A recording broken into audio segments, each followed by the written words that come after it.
This recording is protected by copyright. No part may be reproduced without the prior permission of the University of South Australia.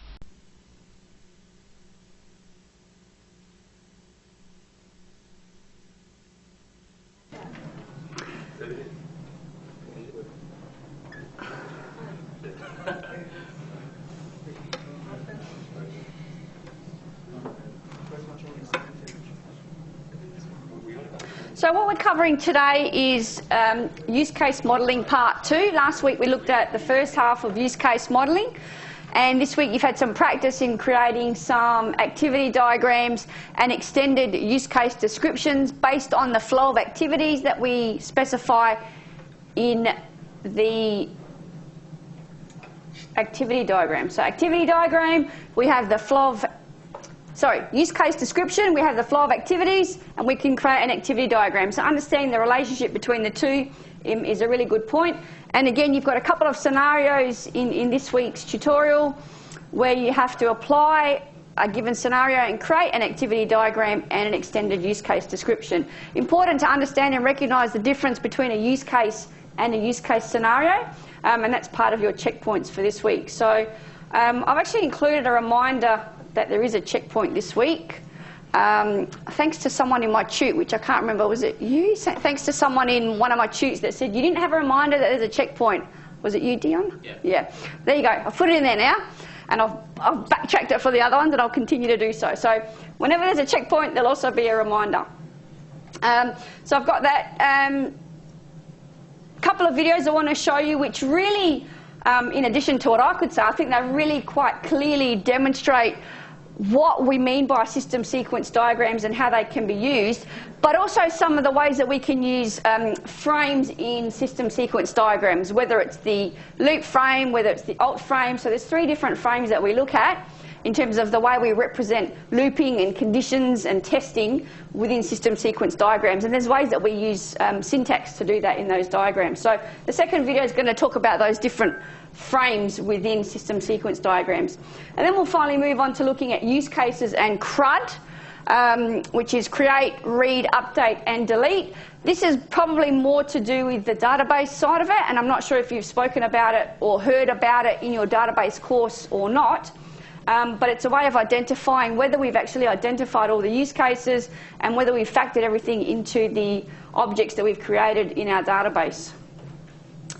So we've got some revision material, again a crossword. In terms of your assessment material for this week, work on assignment 3, continue to work on assignment 3 in your groups. If you've got any issues with your groups, I suggest you contact your tutor ASAP. If you've made any changes to your groups and those changes are not reflected on the course website in the file where I've got the groups listed, again, it's really important that you let me or your tutor know so I can update it on Moodle. Because if it's not right in Moodle, it's going to affect the feedback that you receive and the grade that you receive. Okay, so the way it's been set up is specific to what we've set up in terms of how your group configuration exists. Next week, you've got a quiz which is due. So in terms of preparing for that, read chapter 4 and 5 to prepare for that online quiz. So I have actually made the quiz visible, but you won't be able to do it until Monday anyway, which is where it opens.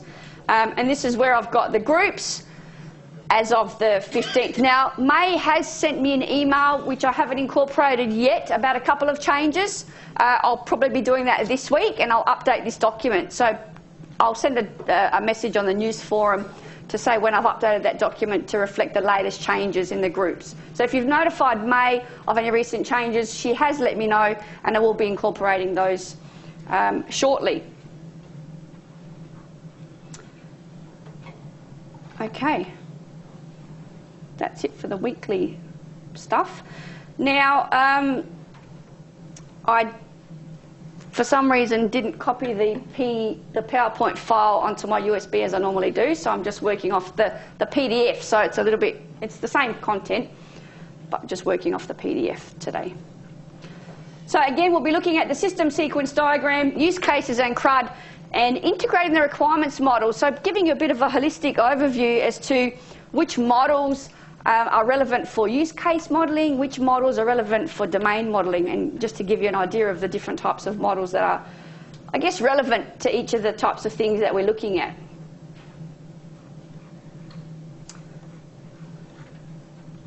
So last week, we looked at writing the fully developed use case descriptions, and that's pretty much to help us document the internal steps of what goes on in a use case.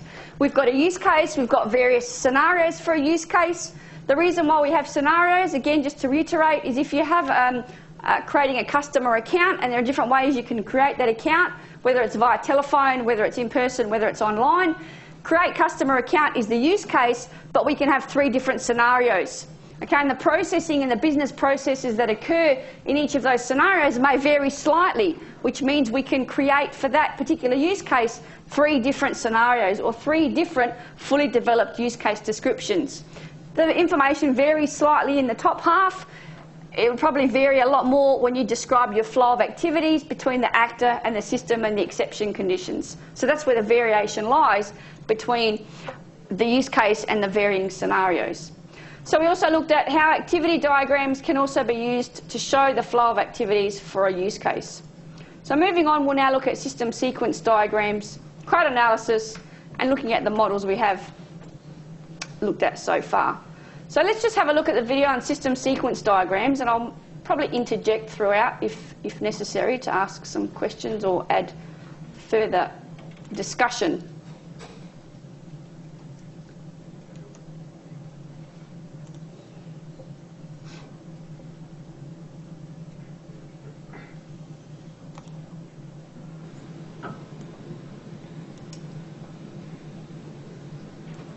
UML defines an important diagram as a sequence diagram.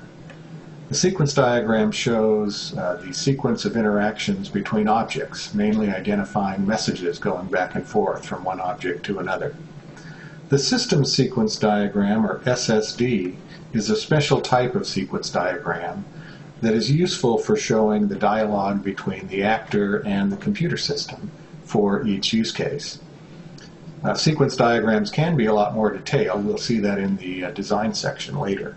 But this, in the meantime, is intended to be just a special type of sequence diagram that just shows the system as one object and the actor as a stick figure. And it shows the messages and returns back and forth between the actor and the system. When we talk about use case descriptions and how we could have more detailed models created to show parts of the use case descriptions, this is an example of what we meant. System sequence diagram here basically is showing what goes on in the flow of activities or flow of events for a use case. It's just showing a little different view of the basic dialogue between the actor and the system. The parts again would be the actor shown as a stick figure. Again, remember the stick figure was what symbol we used for the actor on a use case diagram. The system is one object. Now the rectangle here is an object symbol in UML, and we have the name of the class written here, which is system. This represents an object of the system class, and so system is capitalized. But then since it is underlined, it means it's an object of the system class. The other parts of this would be an object lifeline. Object lifeline shows what goes on over time for this object. So there's one underneath the system object, and there's one underneath the actor object. And then we have an input message that's sent, in this case, from the actor to the system, and a return which goes from the system back to the actor. The message is a solid line, and it has a message name, and the return is a dashed line, meaning it's just a return of data, usually a return of one object. The message is named here using a verb-noun approach, and it's named using the camelback notation. This message says inquire on item. That means we're asking the system to give us information about a particular item in RMO's catalog. It's named verb-noun, indicating what we want the system to do. We're sending it a message asking it to do something. The input message also includes parameters. In this case, in parentheses, these are 3 values that are passed to the system in this message that the system's going to need to be able to look up information on this particular item. So we have the catalog ID that applies, the product ID that applies, and the size that we chose to apply. Now inside the system, it's going to somehow get that information. Later we'll find that there'll be specific objects interacting, collaborating to get this information. And then once it's able to do that, it takes this item information and returns it back to the actor. Now this system sequence diagram is not showing a user interface design, it's simply showing that this data is returned. It's not showing how the actor sends this message, it's just indicating that this is the message that must be sent. Finally, we have another notation here, which is a note in UML. In this particular case, this note is being used to define the fact that item information being returned is the description, the price, and the quantity of the item that's been requested. So this is another thing that applies to any UML diagram. You can add a note when it's necessary.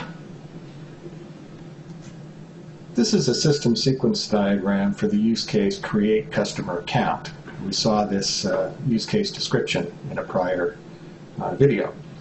Here we have customer again as the actor, and system is shown as one object that we're interacting with. So we're not showing any details about what goes on inside the system for this use case. We're only showing the messages sent in and the returns going back. Now So the key point to take note here in the system sequence diagrams is that we have one actor that is represented with the stick figure notation. Okay, that is the notation that you must be using, and we have been using that throughout. We have the system being represented as an object. We have the lifelines showing that it's basically starting from the actor or the system and going down. And then we pretty much have the sequence of messages that are being passed either into the system or information that is coming out from the system. So really it is just about the messages. It's not about the interface. It's not about how we provide the messages. It's not how they're returned and the look and feel. It's just about the messages and the interaction between the actor and the system. You can see here again that there are different ways that you can provide the information into the system. In here, in the previous example, I had the item description, which contained 3 different things. In this scenario, you can see it's actually, rather than saying customer information, it's actually breaking it down and showing you that it's returning a customer ID, name, phones, and emails. So 2 different ways to represent what's coming back, what's being returned from the system. But just remember that it must be a dotted line when something's being returned from the system. Take note of this asterisk here, and it'll be talked about in a particular video. That's another type of notation that we need to be aware of when creating system sequence diagrams. I think that's it for now. Let's continue. This is based on the flow of activities from the use case description, but it's showing some additional information that's another view of what goes on in this dialogue. Mainly, we're beginning to think a little bit more about design by naming specific messages and indicating specific parameters. Now, you recall from basic object-oriented programming, when you send a message to an object in the system, then some object in the system must have a method with the same name as the message. And so we're beginning to think about and specify what are some method names that will eventually appear in classes of objects in our system. So that's one of the differences here. That's what we're beginning to explore and define. The first message being sent is create new customer. So we're telling the system we want it to create a new customer for us. And in order to create a new customer, we're indicating we need to give a name, we need to give 1 or more phones, and we need to give emails. And then the system is going to create that new instance and return a customer ID, a name, the phones, and the emails back, mainly adding value in that it's identified a customer ID that will be remembered by the system, and the user is going to need to know that. The next step is the actor is going to want to enter 1 or more addresses. So there's a message here named enter address, again verb, noun, camelback notation, and the parameter is going to be the details that make up that address. There's a couple of differences here on this particular message that is worth noting. So take note First of of this. all, it's showing the message being sent and the return coming back all on one line, rather than showing a separate return. So there isn't a return showing address details to confirm that that address was correctly entered. Instead, on this one line, it says address details, equals, enter address, parameter address. This syntax means that when this message is sent with this parameter, it'll return address details back to the actor. So again, it's a notation that shows the message and the return all on one line. The other interesting issue here is that there's an asterisk before address details. This is one notation that shows that this message can be repeated more than once. Remember, asterisk means more than one in the domain model class diagram. And so here the asterisk means this message can be repeated. So we send the message one or more times. Enter address with an address, we get back an address detail. Send another enter address message with another address, and we get back that address detail. The next message is enter credit card, and we give credit card information as the parameter. So this is where the system receives that message, and it's going to need to validate the credit card information. And then it's got a return here that's credit card info details being returned back to the actor. So this is an example of a system sequence diagram. Corresponds to a use case description flow of activities that you've already seen. And the value added here is that we're beginning to specify the names of messages, what the parameters are, the names of the parameters. We're putting in some logic here using UML to show if there's a repetition. And there's some other things that you can do with system sequence diagram notation to show details as well. So with this particular item here, we can actually split this one up, if you want to, into one with the enter address and address in brackets this way, and then we could have a dotted line coming back showing address details here. Okay, so we've got two entries shown as separate messages, one with something going into the system and the other one going out. The way we can show repetition when we have the two as separate message lines is through a loop frame. And that's the next thing what we're going to look at now is how you represent looping or doing things multiple times, how we have options like if scenarios with system sequence diagrams. So there's a couple of ways you can achieve the same thing. It is about personal preference.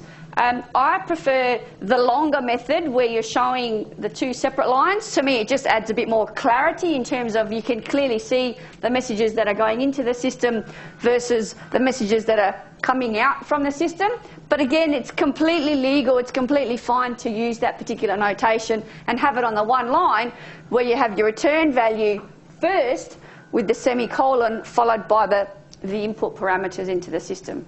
Then your asterisk showing repetition. So that's showing colon. My apologies, yes. A colon with the equal sign, representing it on the one line, as well as with your asterisk to represent the repetition. You'll see an alternative way to that in a moment. Once I get back to where I need to be. So again, only shows an actor and one object. The one object represents the complete system, and it shows the input messages and the output messages. The input messages can have some parameters. It's a solid line. The output messages, i.e. the stuff that's coming back from the system, are represented using a dotted line. And again, same diagram as we just saw in the video. So here, rather than having item information, we could have chosen to expand that and put in their description, price and quantity. Again, it varies to the level of detail, but what would not be a good thing is if it just said item information and there was no note to explain what the item information entailed.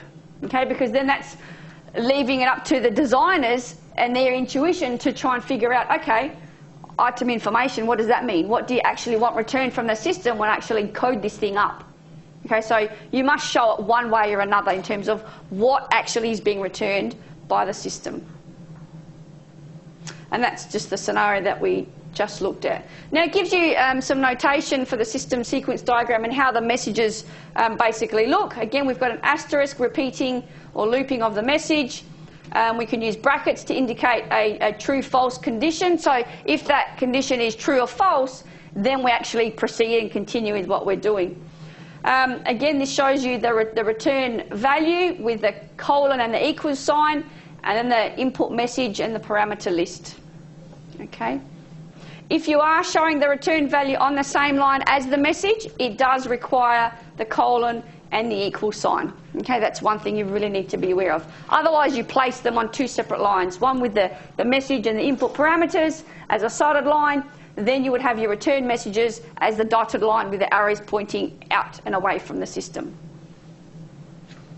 So let's now have a look at the different ways you can represent frames in a system sequence diagram. And it talks about the three different, I guess, mechanisms or methods that there are to do that.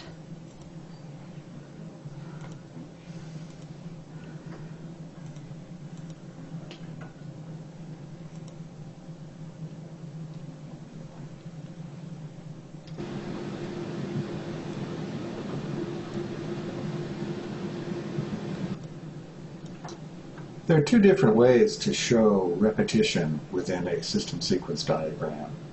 One we saw before using the asterisk to indicate message repeats. Sometimes this can lead to ambiguous logic. Another technique for showing a loop on a system sequence diagram, or any sequence diagram for that matter, is using a loop frame. There are three types of frames used in system sequence diagrams. One's the loop frame, there's also the optional frame, and the alt for alternatives frame, which we'll see in a moment. You draw a frame over the area where the two objects are communicating. And the loop frame has a little section at the top here where we put the word loop. And one way to do it is to simply say loop for all items, because what we're doing here in this example is adding items to an order. So we loop for all items. So the first item that needs to be added, we send the message add item with this item ID and this quantity, and then the system adds that and returns the description price and extended price that it's looked up for that item. And then the actor can add another item with its item ID and its quantity, and then the system will return its description price and extended price. So this will repeat everything within this loop frame rectangle. The other way of doing it that we talked about before is with the asterisk. And here we're combining the same logic as the example above, using the asterisk notation and including the return and the message all on one message. So this does not show a separate return. So what this is saying is repeat using the asterisk, and then the square braces indicate that it's a guard condition or truth condition. So what this is saying is if it's true, there is another item. Then send the message add item with an item ID and a quantity, and then return the description price and extended price. So this is equivalent to using the frame above. Here is a system sequence diagram for a use case named ship items. This is an RMO use case for when an order has been placed or a sale has been created online, that the shipping department needs to find out what the next order is they need to ship, and then record information about that shipping process. So in this SSD we have a shipping clerk as the actor, and then of course, as always, the system is the object that the shipping clerk is interacting with. The first message is get next sale, which is sent to the system, and then the system returns the customer, the address, information about the sale, and information about sale items back to the shipping clerk. And then the shipping clerk determines what's the best way to ship each item. So it chooses a shipper and sends the message set shipper with the parameter being the shipper ID. So now the system knows the shipper should be for this sale. And then we have a loop frame. And so we loop for each shipped item. and the actor sends the message record shipped item and provides the sale item as a parameter, and then the system sends back the shipping confirmation. And then if there's another shipped item, the actor sends record shipped item message again with that sale item, and the system returns shipping confirmation. Now, if an actor is not able to ship one of the items because it's not in stock or some other reason, then there's another loop that says if it's true that an item needs to be backordered, if it's a backorder item, then record the backorder for that sale item, and the system returns backorder confirmation. And if there's another item that has to be backordered, then there's record backorder message again with sale item, that sale item, and then another backorder confirmation. And we're done with all the back orders. Then the actor sends the message get shipping label with package size and weight of the entire shipment, and the system will get all the information about that customer and shipping and so forth, and return the shipping label data, which then the shipping clerk can use to actually ship the physical package. So that's an example of a use case that uses a couple of loop frames. So how do you think we could convert either of these or both of these? Because that's just showing it the extended way. Can you remember, just from what we've seen off the top of your head, how we would convert this one into just a single line? Say that again. Have an asterisk, did you say? Asterisk, yeah. Here? Or, yeah, asterisk on the shipped item, yes. First, yep.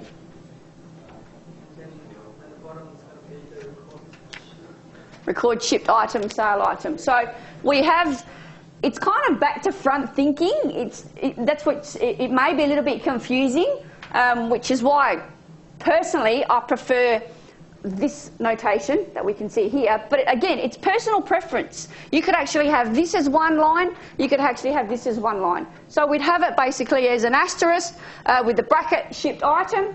Then we have shipping confirmation. Then we have the colon and the equal sign. Then we have record shipped item with brackets sale item. And that's basically all on one, following the one-sided line. So we don't have a bracketed line underneath.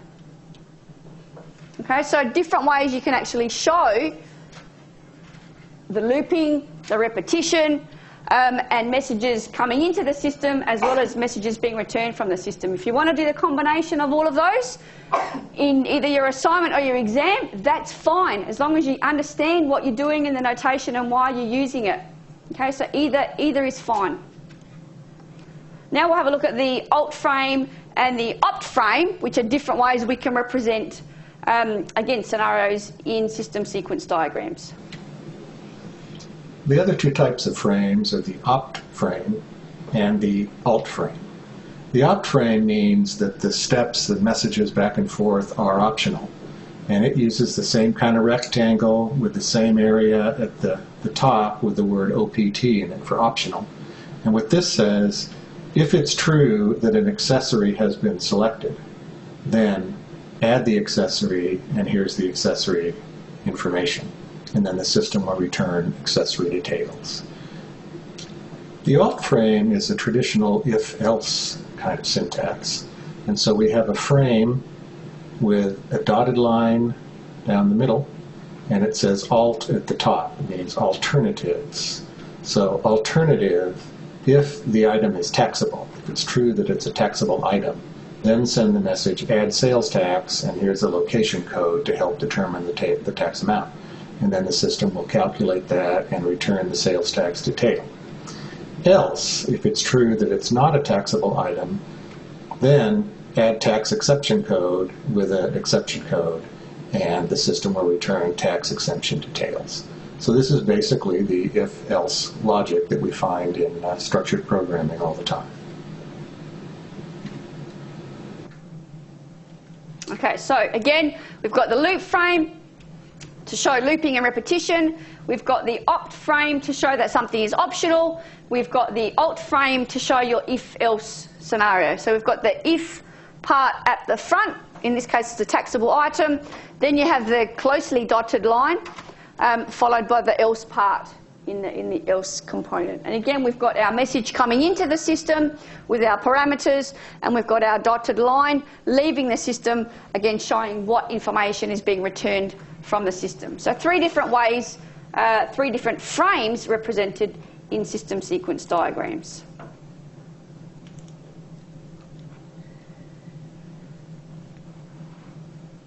So again, this is basically a scenario.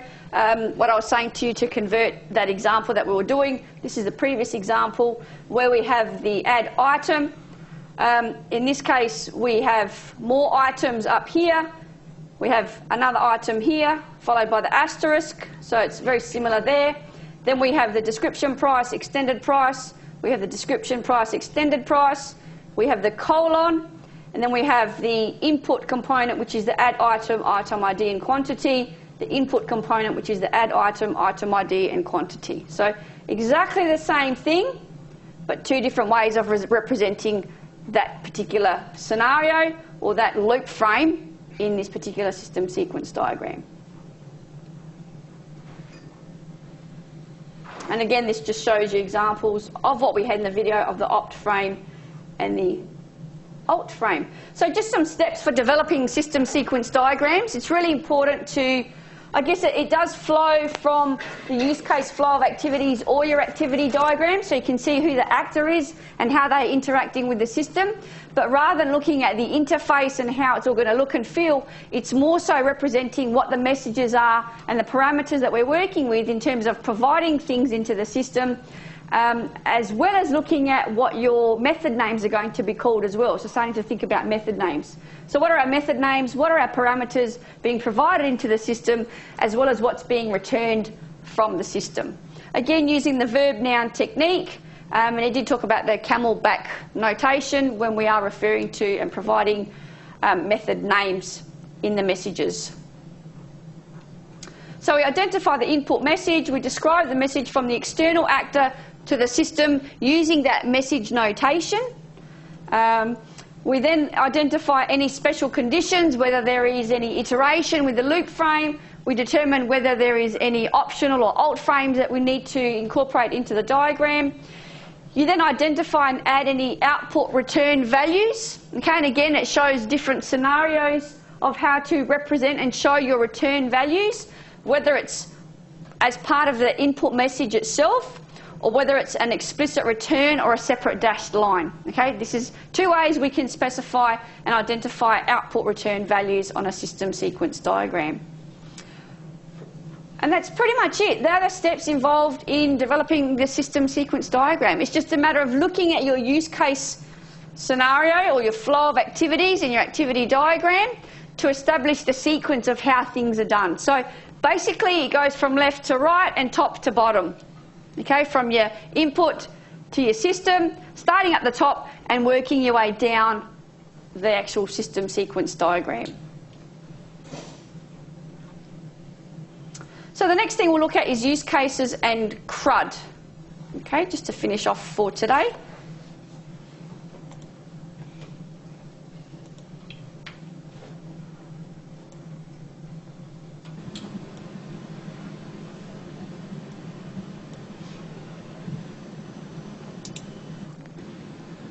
Another very common technique you run across when discussing, identifying, and working with use cases is the CRUD technique.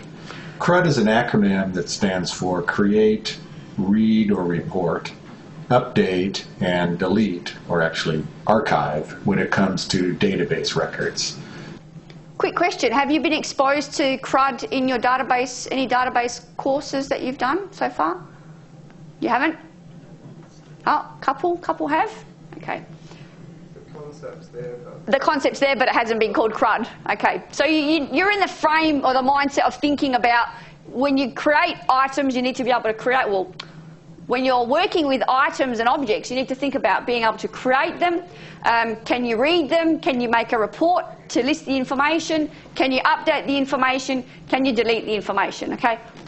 Any principle always applies to anything to do with database. So oftentimes you'll run across the CRUD technique in a database class or when talking about the kinds of operations that go on with a system when you're dealing with data modeling or database management. The technique actually is more to validate and refine and cross-check the use cases you've identified. It's a technique to help make sure that you've discovered all the use cases you potentially need, particularly in cross-checking against the data modeling. We'll do a little bit more of that when we talk about domain models in the next chapter. This is a technique that's not primarily for identifying use cases. It doesn't help you identify what the core functionality is that might be more important than just having a long list of use cases. The way to use the CRUD technique as far as refining and validating, cross-checking use cases is to start out by thinking about each of the main things that are part of the user's problem domain. These are called domain classes. You saw them a little bit in Chapter 1. We'll talk about them a lot more in the next chapter. So take, for example, the customer domain class. Customer is something that's involved in a lot of the RMO application we've been discussing. And what you want to do is say we've got a customer class and we want to verify that we have use cases that have to do with creating new instances of a customer and a customer account. We want to have use cases that are actually going to be using information about customers to look up customer information. We want to have use cases that are going to update and maintain the data involving customers and customers' accounts. And we want to have some way of deleting or archiving customer accounts.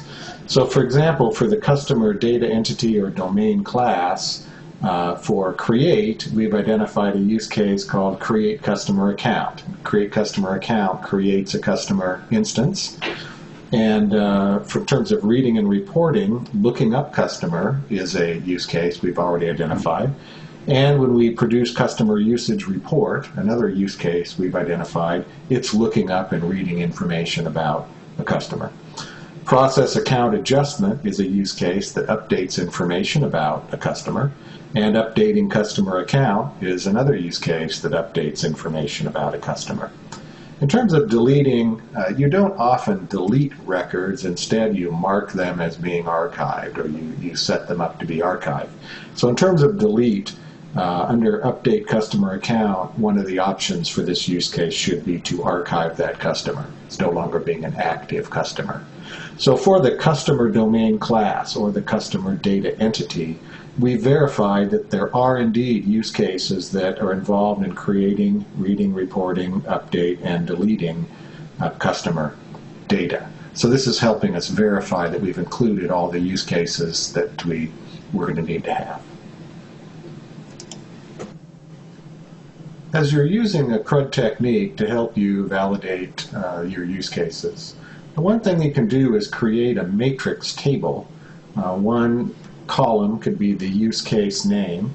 For example, here we have create customer account, look up customer, produce customer usage report. These are all of the use cases we identified in the last slide. And then we can look at the domain classes or data entities that are involved in these use cases. Customer is a domain class we talked about in the last slide. There's also an account domain class. A customer has an account. And there's also many sales involved for the customer. And then there's many adjustments that might be made to a customer account. So this matrix, we put a C, an R, a U, or a D in the cell to represent what does this use case do to this particular domain class instance. So create customer account creates a customer instance. And when you're doing that, it also creates an account instance and then associates the account with the customer. In terms of lookup customer reads or reports on the customer and reads and reports on the account. When we produce customer usage report, we're looking at reading customer information, reading account information, and then reading all the information about sales that have occurred for that customer. When we process an account adjustment, we read customer information, and then we update account information to make an adjustment to that account. We have to read all the sales that have gone on for that customer, and then we create an adjustment instance. When we update the customer account, we can update or delete or archive customer information, and we can update or delete, meaning archive, account information. So on here we can see for customer there is a create, a read, an update, and delete. And then also for account there's a create, read, update, and delete.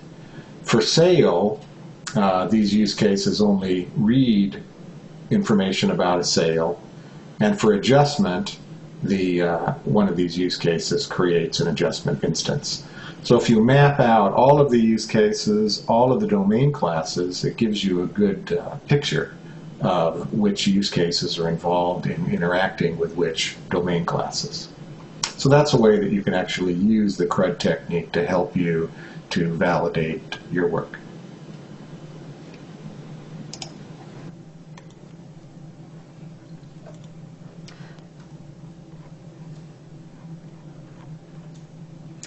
So it's not, I guess the main point here is the CRUD technique is, take note of the second point, the CRUD technique is not a method of primary identification of use cases. Okay, you should have already identified your use cases way back in the beginning when you're looking at the primary functional requirements of your system. Okay, you don't think about the use cases after you've done your domain modeling and then your backward tracking to determine, okay, have we got the CRUD technique sorted out for this particular object or domain class. Okay, you don't go that way. You've got to start with your use cases first and try and establish what all those use cases are. This is pretty much a check or a cross-check against the use cases that you've already created. And perhaps potentially identifying a use case that you may not have considered because you never thought about perhaps having to update a particular domain class or a particular object, and you forgot about it. So you forgot about creating the use case that talks about update customer information. Okay? A lot of it to do with how your databases are set up, a lot of it to do with later on how you set up your interface and how you set up your interactions with the system. And if some of these primary functions are not available, then the system is not going to actually do exactly what the customer wants. So we need to think about the use cases in terms of what are the primary functional requirements of the system.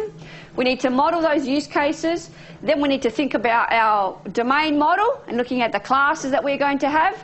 Then we need to look at for each of those classes trying to determine whether we've considered the CRUD technique and what use cases are actually involved in either creating, reading, reporting, updating, or deleting part of that object or whatever's specified in that domain class, and then doing a check in terms of the database context. Have we got a complete cover of all the use cases? Okay, so it really is an important step and a good cross-check to make sure that you've identified everything.